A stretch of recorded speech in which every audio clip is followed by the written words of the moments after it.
Hello friends, welcome to optimistic studies. Optimistic studies में आप सभी का स्वागत है। हम देख रहे थे previous year question paper analysis, जो कि 2019 का जो पेपर था सहायक शिक्षक का, उसको हम डिस्कस कर रहे थे, जिसके अंतर्गत हमने सीडीपी और हिंदी का सेक्शन ऑलरेडी डिस्कस कर लिया है। आज हम इंग्लिश देखने जा रहे हैं। ठीक है, तो चलिए फिर हम आज की क्लास को स्टार्ट करेंगे। क्लास को स्टार्ट करने से पहले यदि आप चैनल में पहली बार आए हैं तो चैनल को सब्सक्राइब कर लीजिए, साथ में बेल नोटिफिकेशन को ऑन रखिए, जिससे हम जो भी वीडियो डालें तो आप तक पहुंचती रहे। साथ में सेशन यदि आपको अच्छा लगे तो लाइक कर दीजिएगा और ज्यादा से ज्यादा लोगों तक शेयर भी जरूर करिएगा। ठीक है, तो चलिए फिर हम सेशन को स्टार्ट करें, जहां हम इंग्लिश पेडागोजी के क्वेश्चन देखेंगे, क्योंकि इसका जो आपका कॉम्प्रिहेंशन था, या फिर हम अनसीन पैसेज की बात करें तो अनसीन पैसेज को हम एक अलग से सेशन में दोनों पैसेज को डिस्कस करेंगे। आज हम पेडागोजी के क्वेश्चन क्या आए थे उसको डिस्कस कर लेते हैं। ठीक है, तो चलिए फिर हम स्टार्ट करें। तो यदि हम पेडागोजी के क्वेश्चन की बात करें तो पेडागोजी का क्वेश्चन यदि जैसे कि आप देख पा रहे हैं 71st क्वेश्चन जो आपका दिया हुआ है, ये पेडागोजी का क्वेश्चन है। ठीक, तो ये क्वेश्चन क्या है हमारा, the method of teaching in a large classroom should be chosen on the basis of, यानी कि जो बड़ी कक्षा में किस तरीके की शिक्षण पद्धति अपनाई जानी है वो किस आधार पर निर्धारित होती है, ये आपसे पूछा गया है। ठीक है, आपके ऑप्शंस हैं the needs of the most brilliant learners, यानी कि जो सबसे होशियार बच्चे होते हैं उनकी क्या आवश्यकता है उसके आधार पर, या फिर the needs of slow learners, या फिर जो जो धीरी गति से चलते हैं, यानी कि जो मंद गति से, जो धीरे धीरे जो जिसको समझ में आता है उनकी क्या आवश्यकता है उसके आधार पर, या फिर सम कॉमन नीड्स, या फिर सामान्य आवश्यकता, जो भी शिक्षार्थियों की जो सामान्य आवश्यकता है उसके आधार पर, या फिर जो शिक्षक को अपना, जो शिक्षक के कंफर्ट में रहता है, that comfort of the teacher only, यानी कि जो अपने को, जो शिक्षक को आराम लगे उसके केवल अनुसार पर। बताइए किस शिक्षण पद्धति को अपनाना है, ये किस पर आधारित है, ये आपसे पूछा गया है। इसका निर्णय कैसे लिया जाता है, ये क्वेश्चन है। अब आंसर आप लोग बताइए, आप लोग अपने मन में सोचिए और यहाँ पे चेक करिए कि आपने जो सोचा है क्या आपने सही सोचा है। ठीक, तो फिर हम आ जाते हैं सीधा आंसर पर। यदि हम देखें कि किस आधार पर निर्णय किया जाता है, तो देखो, ना तो यहाँ पे मोस्ट ब्रिलियंट स्टूडेंट को देखा जाता है, ना तो स्लो लर्नर्स को देखा जाता है, बल्कि जो सामान्य आवश्यकता है शिक्षार्थियों की, यानी कि जो कॉमन नीड्स है, आवश्यकता जो कॉमन नीड्स है जो लर्नर्स की, उसके आधार पर। क्यों? क्योंकि कक्षा तो बताया गया है ना कि लार्ज क्लासरूम है, तो लार्ज क्लासरूम में जो common needs of the learners है उस पर उसके आधार पर निर्धारित किया जाता है कि किस शिक्षण पद्धति को अपनाया जाए। ठीक, नेक्स्ट क्वेश्चन में आ जाइए। नेक्स्ट क्वेश्चन है हमारा, while teaching a second language which words should be taught first, जब हम दूसरी भाषा पढ़ाते हैं तो कौन सा शब्द सबसे पहले पढ़ाया जाना चाहिए। The most commonly used words, यानी कि जो मोस्ट कॉमनली, जो सामान्य रूप से जब सबसे ज्यादा जो यूज होते हैं वो शब्द को आप पहले पढ़ा देंगे, या फिर द मोस्ट डिफिकल्ट वर्ड्स, यानी कि जो सबसे कठिन शब्द है उसको पढ़ाओगे, या फिर जो बोलने में जो सबसे आसान है उसको, या फिर जो सबसे, जिसको आप प्रोनाउंस, उच्चारण जिसका आप सबसे आसानी से कर सकते हो, आप उसको पढ़ाओगे। बताओ, जब आप द्वितीय भाषा पढ़ा, द्वितीय भाषा हमारे लिए हिंदी तो हमारी मातृभाषा है, इंग्लिश हमारे लिए सेकेंड लैंग्वेज है, तो इंग्लिश जब आप पढ़ा रहे हो तो सबसे पहले आप क्या पढ़ोगे, कठिन, आसान, बोलने में आसान, या फिर उच्चारण में आसान। बताओ क्या पढ़ाओगे, आप क्या करने वाले हो, आप अपना बताओ। ठीक, आ जाते हैं हम डायरेक्टली आंसर पर आ जाते हैं। देखिए, हम क्या करते हैं कि हम जब दूसरी भाषा पढ़ाएं तो ना तो हम डिफिकल्ट को देखें, ना तो हम आसान को देखें, ना तो हम उच्चारण में आसान देखें, बल्कि जो आप सबसे ज्यादा यूज करते हो आप उसको पढ़ाओगे। क्यों? क्योंकि जब बच्चा स्कूल जाता है तो उसको ये बताया जाता है कि किस तरीके से आपको, यदि पानी प्यास लग रही तो आप पानी के लिए कैसे पूछोगे, आप अंदर आना है तो आप कैसे पूछने वाले हो, है ना, प्लीज मे आई कम इन, हर कोई जानता है। ठीक है, तो ये सामान्य है, जो सामान्य शब्द यानी कि जो मोस्ट कॉमनली यूज्ड है, जो सबसे ज्यादा प्रायः यूज किए जाते हैं, उसको पढ़ाया जाता है जब आप दूसरी लैंग्वेज पढ़ाते हैं तो। ठीक है, नेक्स्ट क्वेश्चन में आ जाओ। Listening and speaking are skills which should be practised, जो श्रवण कौशल है और जो वाक कौशल है ये यदि हम इसकी बात करें, listening and speaking are skills which should be practised क्या before learning to read and write, only after mastering the skill to read and write, only after developing good handwriting, only if it is included in the board examination। बताइए, listening और speaking ये जो कौशल है यानी कि सुनना और बोलना, ये आप विच शुड बी प्रैक्टिस, आप कब प्रैक्टिस करेंगे, ये आपसे पूछा जा रहा है। बताइए क्या होगा करेक्ट आंसर।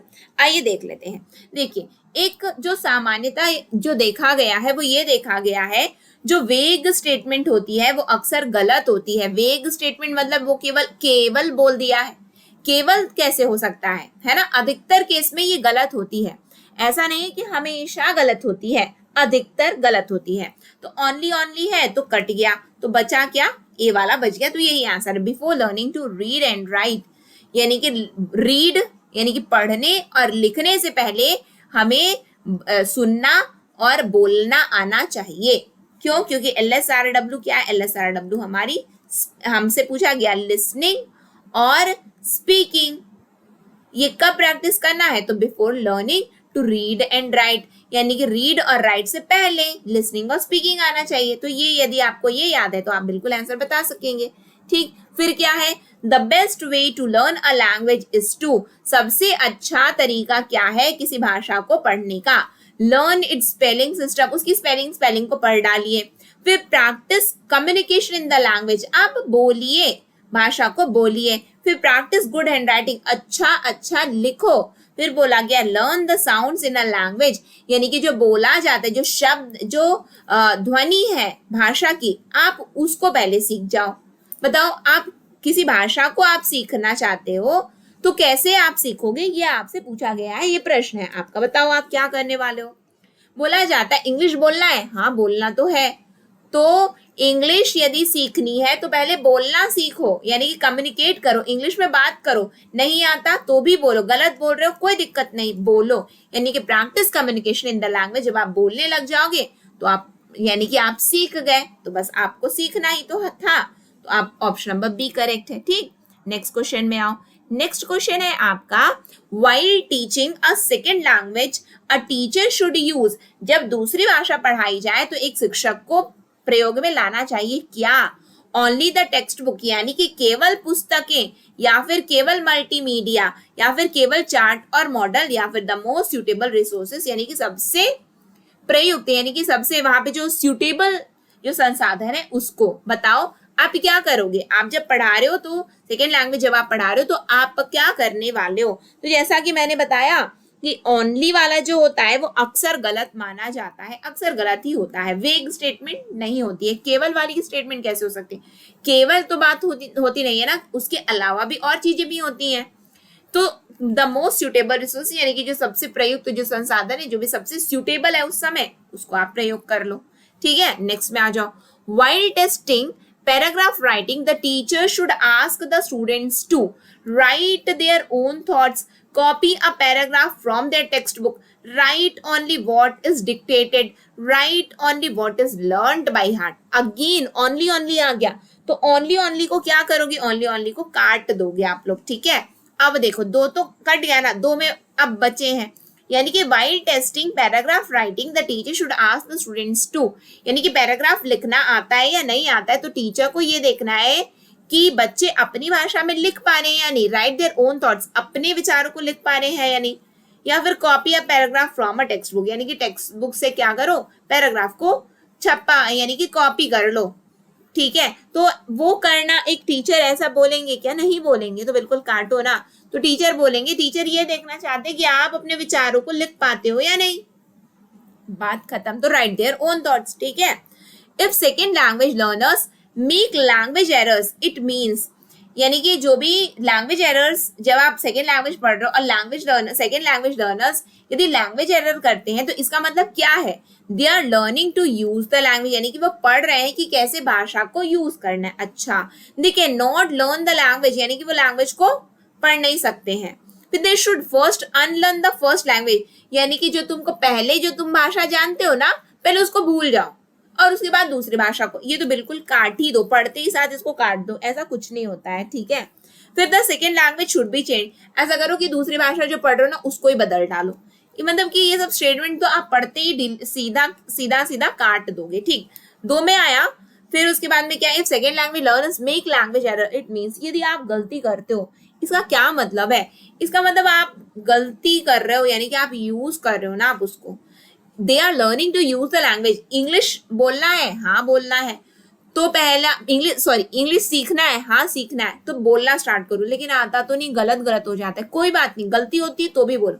गलती हुई है इसका मतलब कि आप उसको क्या कर रहे हो, यूज कर रहे हो ना, ठीक है। तो बस आंसर आ गया, ठीक है। नॉट लर्न द लैंग्वेज ऐसा कोई बात नहीं होता, ठीक है।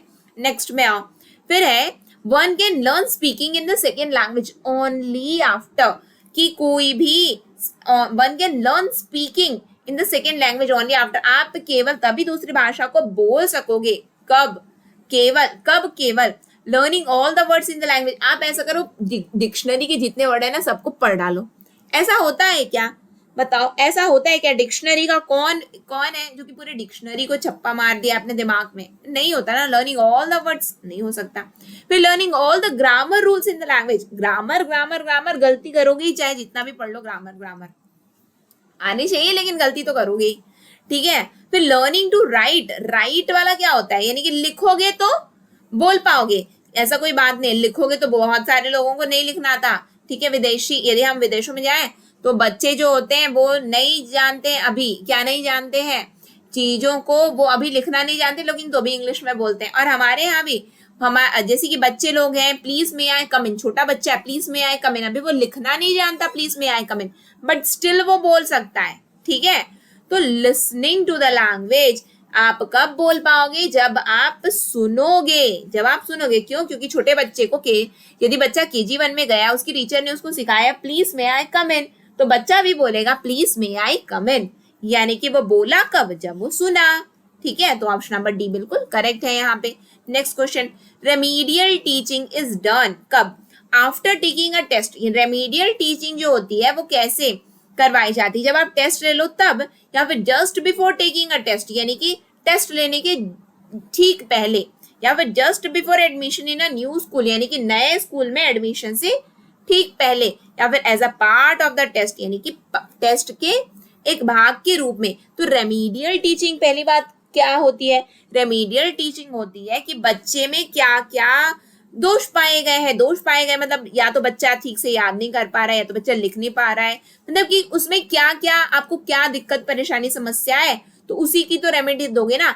अब बीमारी ही नहीं है तो दवाई क्यों लोगे, जब बीमारी है तभी तो दवाई हम लेते हैं, तो बस वैसी रेमीडियल टीचिंग भी वही होती है।